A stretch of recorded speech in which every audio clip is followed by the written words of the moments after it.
시작하겠습니다. 일단은 그래도 인터뷰를 해주셔서 저는 먼저 감사하다는 말씀 드리고요.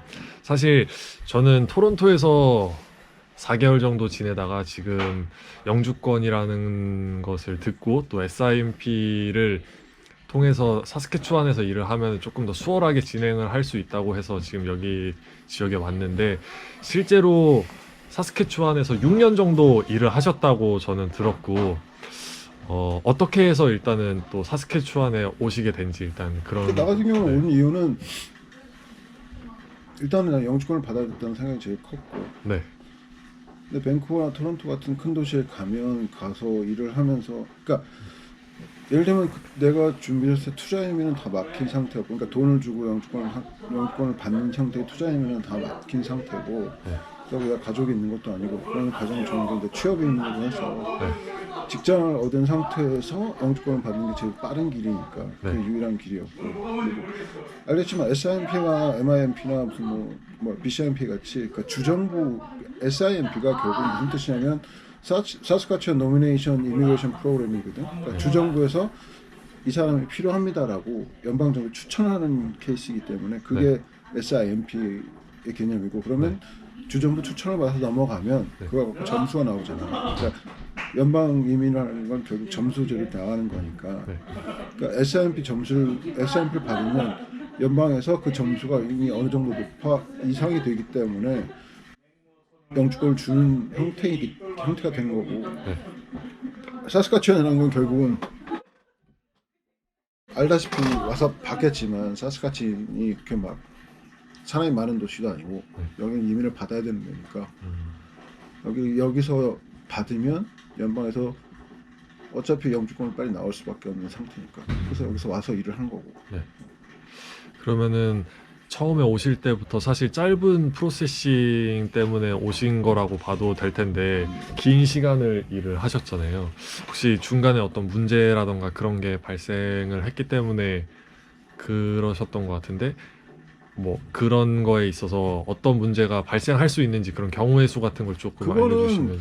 연방에 넘어가서 내가 한국에서 가다온 서류들이 보완이 나오는 경우가 있거든요. 예를 들면 극단적인 얘기지만 나 같은 경우는 내가 날이 좋을 때 술 먹고 운전했던 게 걸렸으니까, 날이 좋아서 음주를 한다고 해서 영주권을 못 받는 건 아니에요. 왜냐면 음주한 게 10년이 넘어갔거나 5년 이상이 되면 캐나다 정부에다가 그 웨이버라고 그래갖고 사면을 받으면 돼. 네. 근데 그 사면 절차가 1년 정도 걸리거든. 근데 나는 사면을 필요한 건 아니었고, 나 같은 경우는 내가 음주 걸린 그 측정 수치가 여기 음주 측정 수치랑 보다는 낮았어요. 예를 들면 캐나다에서 음주운전은 0.008인데 내가 술 먹고 걸렸던 수치는 0.0077이었거든. 그러니까 여기 법으로는 내가 안 걸리는 거야. 네. 근데 그걸 내가 증명을 해야 되니까. 그러니까 증명하는 기간이 걸리는 거고. 그러니까 모든 그 절차에서 예를 들어서 연방 영주권 서류 진행하다가 그걸 보완이 뜬다고 하는데, 보완이 뜨면 무조건 6개월 이상 간다고 봐야 돼요. 그러면서 이제 조금 프로세싱 기간 거고. 자체가 늘어진 그리고 거고. 그때 당시 연방 정부의 이민 정책이 어떻게 되느냐에 따라서 프로세싱 기간은 자기들 마음이거든. 내가 신청했을 때 사스카츄안이 잘 안 나올 때였어요. 또 그 시기적으로 뭔가 안 맞으면 또. 안 맞으면 또 뭐 한 1, 2년 넘어가는 건 어쩔 수 없는 거죠. 제가 드는 생각은 이제 여기 계속 오래 계시면서 짧은 시간에 받으면서 갔었던 사람들 있잖아요. 그럼 그런 사람들은 좀 프로세싱이 다 짧은 기간 안에 끝났었던 건가요? 다? 보통 뭐 한 2년 정도 걸린다고 저는 얘기를 들었었는데. 짧으면 2년 안에서 뭐 지난 우리 말하자면 석기 같은 애도 1년 3개월인가? 1년 2개월 걸렸고, 그냥 우리 일했던 애도 한 1년 반 정도 했던 것 같은데. 그 정도면 또 영주권 받아서 다시 본인이 생활하고 싶은 곳에 이동을 해서 또 생활을 하기도 하고. 네. 그렇죠. 근데 이제 저는 이렇게 큰 욕심이 없는 상태에서 지금 왔다 보니까 아무래도 제가 조금 이해가 안 됐던 부분은, 시골에 와서 일을 한다고 하더라도 그 뭔가 사업장과 그 일하는 사람의 어떤 이해 관계가 잘 맞으면 이렇게 정착을 해서 사는 사람들도 생길 수 있다고는 생각을 하는데 혹시 그런 사례를 보셨다거나 아니면 그렇지 않았다면 왜 그렇지 않을까에 대해서 혹시 정착을 한다는 게 어떤 의미? 그냥 계속 여기서 산다. 네네네. 근데 그거는 생각을 해봐야 될 게 일단은 제일 중요한 문제는 고용주들이 한국 사람을 찾는 이유는 첫 번째는 말이 통해서고 네. 두 번째는 좀 미안하긴 하지만 임금이 낮아서야. 네. 기본적으로 미니멈 웨이지는 줘야 되는데 네. 미니멈 웨이지를 주고 일을 시키면 여기 애들 일을 안 한단 말이에요. 그렇잖아. 캐네디언들은 일을 하지 않기 때문에. 굳이 내가 이 일을 안 해도 다른 일을 충분히 할 수 있는데. 아, 그쵸. 예. 아니면 짧은 시간을 일을 해도 뭐 다른 걸 뭐 예를 들면 베네핏이 잘 돼 있으니까 베네핏을 받는다든가 네. 뭐 여러 가지 방법이 있는데 네. 이민자들은 기본적으로 여기서 일을 안 하면 살 수가 없잖아. 네. 반드시 내가 일을 해야 영주권을 받으니까 네. 정해진 기간 동안 예를 들면 2년이면 2년 동안 일을 해야 돼. 네. 그리고 그 사람들은 고용주 입장에서는 네. 예를 들면 그 기간 동안 반드시 일할 애들이라는 게 정해져 있죠. 고용주 입장에서는 다른 사람을 구한다거나 이런 생각을 안 해도 되잖아. 네네.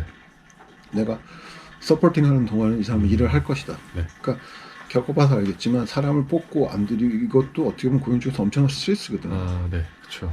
두 번째는 임금 자체도 미니멈 웨이지 기준으로 움직인단 말이야. 근데 미니멈 웨이지라는 게 결국 미니멈이야. 정말 사람이 사는 가장 기본적인. 네. 이 정도도 안 되면 진짜 살 수가 없다는 수준의 임금이기 때문에. 근데 뭐 대도시 같은 게 아까 밴쿠버 얘기를 들었는데 밴쿠버 같은 게 미니멈 웨이지도 안 주는 애들 되게 많아요. 네. 그럼 단지 영주권만 서포팅 해준 거, 나 영주권 받겠다고 해서 하는 친구들도 엄청나게 많았다.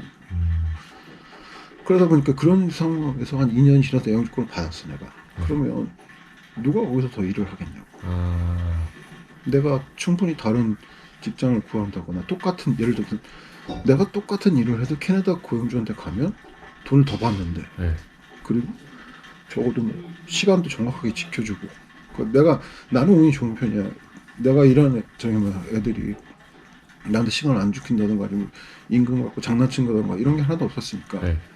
그쵸. 정말 룰로 해서 스탠바이 FM대로 가는 거 케이스니까. 근데 나 같은 케이스가 뭐 없다고는 할 수 없겠지만 많다고 하기도 힘들 거야. 그쵸. 저도 지금 겪었던 그런 것들이 있으니까 아무래도. 나 같은 경우에 내가 영권을 여기서 받았는데 왜 여기서 더 안 있느냐. 그럼 여러 가지 이유가 있겠지. 난 아이가 있는 사람이니까 여기서 하는 것보다 대도시에서 애를 키우고 싶다는 생각도 있을 거고. 아, 예. 그리고 기회가 그러니까 뭐 식당에서 일을 한다는 거. 우리도 어차피 레스토랑이잖아. 식당에서 일한다는 건 시프트로 돌아가는 거고 어차피 시작하는 시간과 끝나는 시간이 일정치 않고. 네. 그다음에 뭐 주말에도 일을 해야 되고 어차피 그 시프트로 돌아가는 거니까. 근데 뭐 그냥 보통 직장에 들어가면 아침 9시 출근 5시 퇴근 딱 끝나고 끝이잖아. 그럼 내가 그 이후의 시간은 내 마음대로 쓸 수 있는 거니까. 네.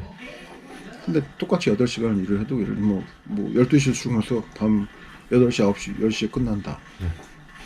그러면 저녁에 끝나고 들어가서 아이를 챙기고 이렇게 되게 힘들어지잖아. 아, 그쵸. 아무래도. 네. 그러니까 그런 보통 사람의 삶을 살기 위해서는 그걸 갈 수밖에 없는 거. 아니면 내가 내 사업을 해야 되는 거. 계속 돌아갈 수밖에 없는 게 고용주 입장에서는 아무래도 그냥 내가 말 통하는 사람을 적은 임금으로 잡아두고 몇 년 동안 고정적으로 쓸 수 있고 또 얘가 나가고 나면 그렇다고 해서 받지만 내가 나간다고 해서 내 자리를 다른 사람 못 구하는 것도 아니고 한국에서 오고 싶어하는 애들이나 아니면 다른 사람 오고 싶어하는 애들 항상 있으니까 그 사람 꽂으면 되겠지라는 생각을 할 수밖에 없고 계속 돌아가고